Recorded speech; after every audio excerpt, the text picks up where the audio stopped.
वफाकी काबीना ने ब्रॉडशीट तहकीकात के लिए इंक्वायरी कमीशन तश्कील देने की मंजूरी दे दी।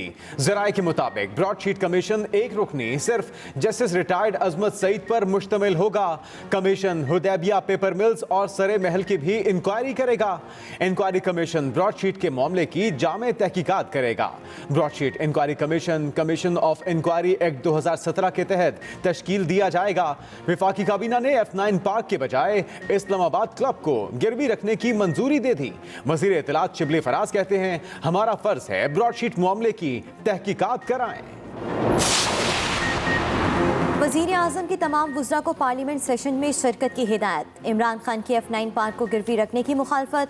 वफाकी काबीना इजलास में बोले, अवाम के लिए बनाया गया F9 पार्क गिरवी रखवाने की तजवीज़ क्यों आई? अवाम के इस्तेमाल में पार्क अलामती तौर पर भी गिरवी नहीं होना चाहिए, इससे गलत तासुर गया।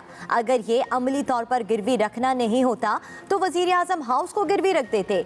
अवाम के लिए बनाया गया पार्क गिरवी ना रखा जाए।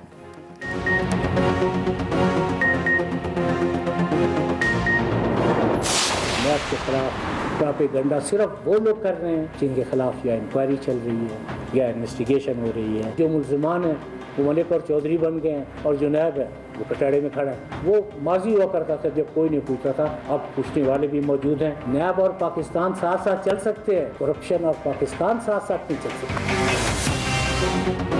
किसी किस्म की पॉलिटिकल इंजीनियरिंग का सवाल ही पैदा नहीं होता।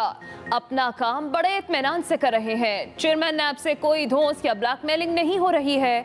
चेयरमैन नैब जावेद इकबाल का इस्लामाबाद में ताजिरों से खिताब। कहा, नैब असल बिजनेसमैन की तरफ कभी आंख भी उठाकर नहीं देखता है। साबित कर दें कि एक भी ताजिर नैब की वजह से मुल्क छोड़कर गया है तो घर चला जाऊंगा। नैब के खिलाफ तवातुर से मजमूम प्रोपेगेंडा जारी है। सिर्फ ये नहीं कहा गया कि कोरोना नैब ने फैलाया है, बाकी सब कुछ कहा गया। अगर किसी को लगता है कि नैब ने गलत रेफरेंस दायर किया है तो अदालत चले जाएं।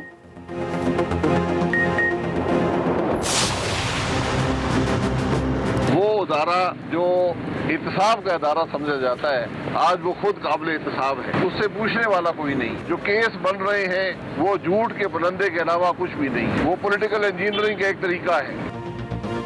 एहतसाब हो तो 3 चेयरमैन नैब जेल जाते हैं। साबिक वजीर आजम शाहिद खाकान अब्बासी की एहतसाब अदालत इस्लामाबाद के बाहर मीडिया से गुफ्तगू।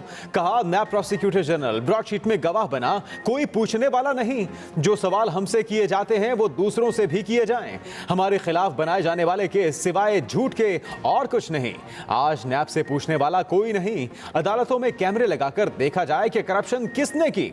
परवेज मुशर्रफ का भी रिमांड लेकर जेल भेजा जाए। बहुत छोटा हिस्सा आवाम के सामने आया है। चेयरमैन नैब की बातों में सच्चाई होती तो आज नैब ने कोई रिकवरी की होती। Deputy chairman senate Salim Mandviwalla का चेयरमैन नैब के खिताब पर रद्द-ए-अमल। कहा, चेयरमैन नैब को नैब की कार्रवाइयों से तंग आकर कारोबार बंद करने वालों की फहरिस्त भिजवाएंगे। नैब के इदारे में सिर्फ झूठे रेफरेंस दायर किए जाते हैं और मीडिया ट्रायल किया जाता है। ऑपोजिशन सियासी नाबालिगों ने यरगमाल बना ली है। ऐसी गैर संजीदा सियासी क़यादत मुल्क के मुस्तकबिल के लिए खतरा है। वफाकी वजीर फवाद चौधरी का ट्वीट। कहा, नून लीग और पीपल्स पार्टी के संजीदा लोग आगे बढ़ें और मुतबादिल क़यादत बने। गवर्नेंस सिलेक्शन, अदलिया इस्लाहात इंतहाई अहम है, लेकिन इस नाबालिग क़यादत से कौन मुज़ाकरात करे।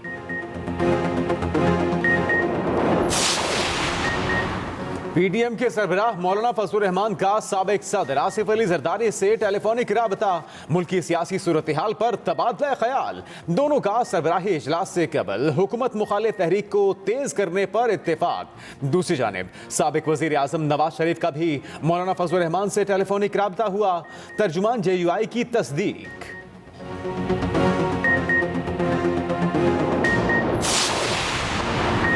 तहरीक इंसाफ ने JUI के खिलाफ इलेक्शन कमीशन में फॉरेन फंडिंग केस दायर कर दिया। दरख्वास्त में मौक़िफ़ इख्तियार किया गया कि हाफिज़ हुसैन अहमद ने फजलुर रहमान की लीबिया और इराक से फंडिंग लेने का एतराफ़ किया। PTI रहनुमा फारूक हबीब ने इलेक्शन कमीशन में दरख्वास्त जमा कराई। कहते हैं, हाफिज़ हुसैन अहमद ने कहा कि फजलुर रहमान फॉरेन फंडिंग लेते रहे। मौलाना के हाथ साफ हैं तो इलेक्शन कमीशन में रसीदें जमा कराएं। अब वो ज़राए सामने आएंगे जिनसे फजलुर रहमान ने जायदादें बनाई।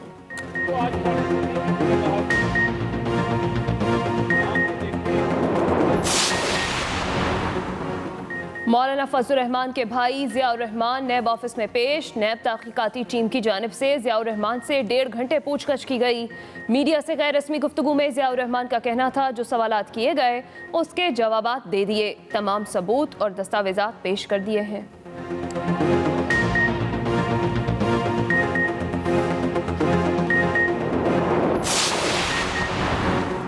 पायलट्स के लाइसेंस जाली नहीं थे। डीजी सिविल एविएशन अथॉरिटी का ऑनलाइन कचहरी में पायलट्स लाइसेंस मामले पर वजाहती बयान। कहा पायलट्स लाइसेंस की अपग्रेडेशन के लिए वक्तन फवक्तन टेस्ट देते हैं। कुछ पायलट्स के लाइसेंस के पेपर्स में सिविल एविएशन के अमले ने हेरफेर की थी। हेरफेर से मुतालिक इंक्वायरी करके कार्रवाई की है।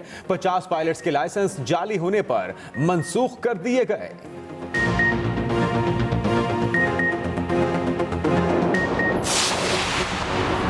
प्ली बार्गेन वाली मिल्स को गंदुम नहीं दी जाएगी। वजीर आला सिंध मुराद अली शाह की सदारत में काबीना का इजलास। तर्जुमान सिंध हुकूमत के मुताबिक काबीना ने 2020 के बरसात मुतासरीन के लिए माली इमदाद की मंजूरी दे दी। जिला थरपारकर में एंटी इंक्रोचमेंट पुलिस स्टेशन कायम करने, वैल्यूएशन टेबल को रैशनलाइज करने की भी मंजूरी। काबीना ने सिंध बिल्डिंग अथॉरिटी के रूल्स में तरमीम कर दी।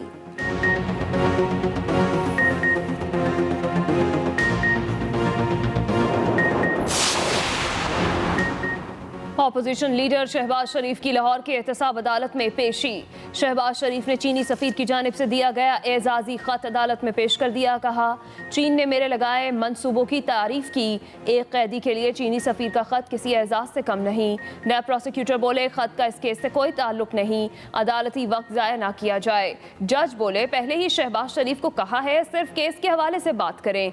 लीगी रहनुमा ताउला तारड़ की मीडिया से गुफ्तगू। कहा इस हुकूमत को कोई हुकूमत का नाम देना चाहिए।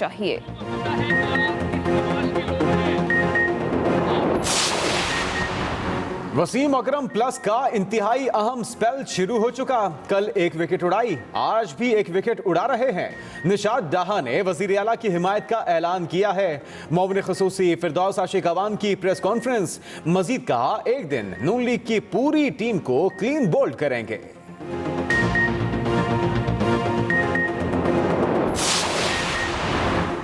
मुल्क भर में कोरोना के वार जारी। एक दिन में मजीद 58 मरीज दम तोड़ गए। अमवात की मजमूई तादाद 11,376 हो गई। 24 घंटों के दौरान 1,873 नए केसेस रिपोर्ट हुए। फाल केसेस की तादाद 34,412 हो गई।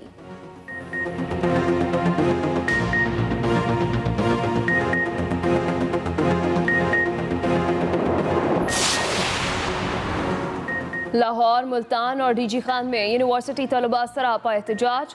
तलबा का कहना है यूनिवर्सिटी ने पढ़ाया ऑनलाइन है तो इम्तिहानात भी ऑनलाइन लिए जाएं। यूनिवर्सिटी में दाखिले की कोशिश पर गार्ड्स का तलबा पर लाठी चार्ज। तलबा को मुतालबात की मंजूरी तक एहतजाज जारी रखने का ऐलान।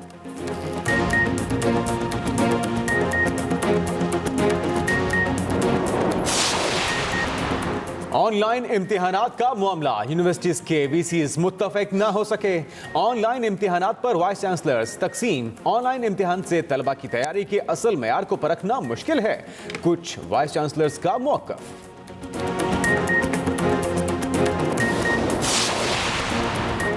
तिबी माहिरीन ने वैक्सीन को कोरोना की तमाम इकसाम के खिलाफ मौसर करार दे दिया। न्यूजीलैंड की वज़ीर आज़म जसिंडा आर्डर्न ने भी नई कोरोना वैक्सीन की मंजूरी का ऐलान कर दिया।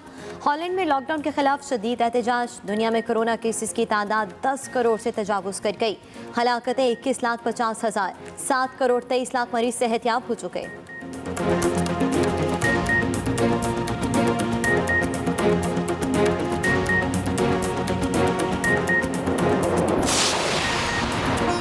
और बरतानिया में शदीद सर्दी की लहर। सड़कों पर बर्फ जमने से ट्रैफिक हादसात में इजाफा। लंदन की सड़कों पर गाड़ियों के फिसलने के मनाज़िर रिकॉर्ड। हुकाम ने शहरियों को अगले चंद रोज तक गाड़ी चलाते हुए एहतियात करने की हिदायत कर दी।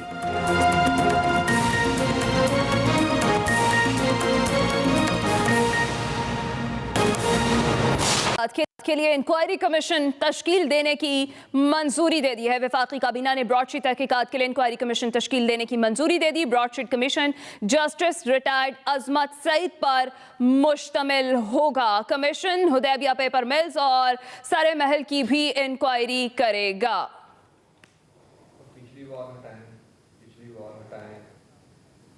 ब्रॉडशीट के केस ने साबित किया कि किस तरह सियासी मसलहत के तहत उन लोगों को छोड़ दिया गया, और न सिर्फ उनको छोड़ दिया गया बल्कि कई को वज़रा बना दिया गया, और कई लोग जो है तो बाद में वज़ीर आज़म भी बने, सदर भी बने। तो ये जो सौदाबाजी होती रही है, इसने इस मुल्क को बहुत पीछे धकेल दिया, सिर्फ मुआशी तौर पे नहीं, इखलाकी तौर पे भी। वज़ीर आज़म की तमाम वज़रा को पार्लियामेंट सेशंस में शिरकत की हिदायत। इमरान खान की F9 पार्क को गिरवी रखने की भी मुखालफत। वज़ीर आज़म की तमाम वज़रा को पार्लियामेंट सेशंस में शिरकत की हिदायत सामने आई है। इमरान खान की F9 पार्क को गिरवी रखने की शदीद मुखालफत भी सामने आई है। आवाम के लिए बनाया गया F9 पार्क गिरवी रखवाने की तजवीज़ क्यों आई? वज़ीर आज़म की जानिब से ये सवाल किया गया। अवामी पार्क अलामती तौर पर भी गिरवी नहीं होना चाहिए, इससे गलत तासुर गया। वज़ीर आज़म इमरान खान की जानिब से कहा गया, अगर ये अमली तौर पर गिरवी रखना होता, नहीं तो वज़ीर आज़म हाउस को गिरवी रख देते। वज़ीर आज़म की तमाम वज़रा को पार्लियामेंट सेशंस में शिरकत की हिदायत। पीडीएम के सरबराह मौलाना फजलुर रहमान ने नवाज शरीफ और आसिफ अली जरदारी से टेलीफोनिक राबता किया है, जिसमें मुल्क की सियासी सूरत हाल समेत हुकूमत मुखालिफ तहरीक पर तबादला ख्याल किया गया। ज़राए के मुताबिक अपोजिशन रहनुमाओं की हुकूमत मुखालिफ तहरीक को तेज़ करने पर इत्तेफाक किया गया। पीडीएम का यौम यकजहती कश्मीर बारे जलसा मुजफ्फराबाद में करने पर भी तबादला ख्याल किया गया। तहरीक अदम एतमाद लॉन्ग मार्च पर भी गुफ्तगू की गई। फजलुर रहमान ने मीडिया से गुफ्तगू में कहा कि पीडीएम हुकूमत या एस्टेब्लिशमेंट किसी के साथ मुज़ाकरात नहीं कर रही। हमारे साथ अगर कोई बात करना चाहता है तो वो हमारे मुतालबात पूरे करके आए। अदम एतमाद का ऑप्शन मौजूद है, लेकिन उस पर अमल होता नजर नहीं आ रहा। Chairman NAB justice retired Javed Iqbal कहते हैं नैब के खिलाफ प्रोपेगेंडा किया जा रहा है, हर चीज का इल्जाम नैब पर लगा दिया जाता है। कभी किसी सरमायाकार को नैब के दफ्तर नहीं बुलाया, हमेशा इज्जत नफ्स का ख्याल रखा। नैब के खिलाफ वही बोल रहे हैं जिनके केसेस चल रहे हैं। सिर्फ ये नहीं कहा गया कि जी कोरोना नैब ने फैलाया है, बाकी हर किस्म का इल्ज़ाम जो है वो नैब पर आया है। कहा गया कि जी वो तो नैब के हवालात में तो 14 बंदों की डेथ हो गई, तो प्रोपेगेंडे के लिए तो नैब को इस्तेमाल जो लोग कर रहे हैं वो करें, लेकिन एक बात हमेशा ज़हन में रखें कि नैब के ख़िलाफ़ प्रोपेगेंडा सिर्फ वो लोग कर रहे हैं जिनके ख़िलाफ़ या इंक्वायरी चल रही है या इन्वेस्टिगेशन हो रही है। इस्लामाबाद में चैम्बर ऑफ कॉमर्स में ताजरों से खिताब में chairman NAB justice retired Javed Iqbal ने कहा कि अगर नैब ने गलत रेफरेंस दायर किया है तो अदालत में चले जाएं। जनाब चीफ जस्टिस ऑफ पाकिस्तान के बहुत ज़्यादा ममनून है कि उन्होंने अब ये हुक्म दिया है कि अकाउंटेबिलिटी कोर्ट्स की तादाद बढ़ाई जाए, और गुज़श्ता दिनों नैब ने यह फैसला किया कि हर अदालत में दरख्वास्त दी जाए कि जी कानून के मुताबिक हमारा केस रोज़ाना की बुनियाद पर चलाया जाए। रेफरेंसेस के फैसले होंगे तो आप जो लोग कहते हैं कि हमने धेले की करप्शन नहीं की, आप यकीन करें कि उनके खिलाफ अरबों की करप्शन साबित होगी। चेयरमैन नैब ने वाजे किया कि FBR से मुताल्लिक कोई केस नैब के पास नहीं। नैब ने किसी केस में रुकावट डाली है तो फहरिस्त दें। यहाँ वक्त हुआ एक ब्रेक का।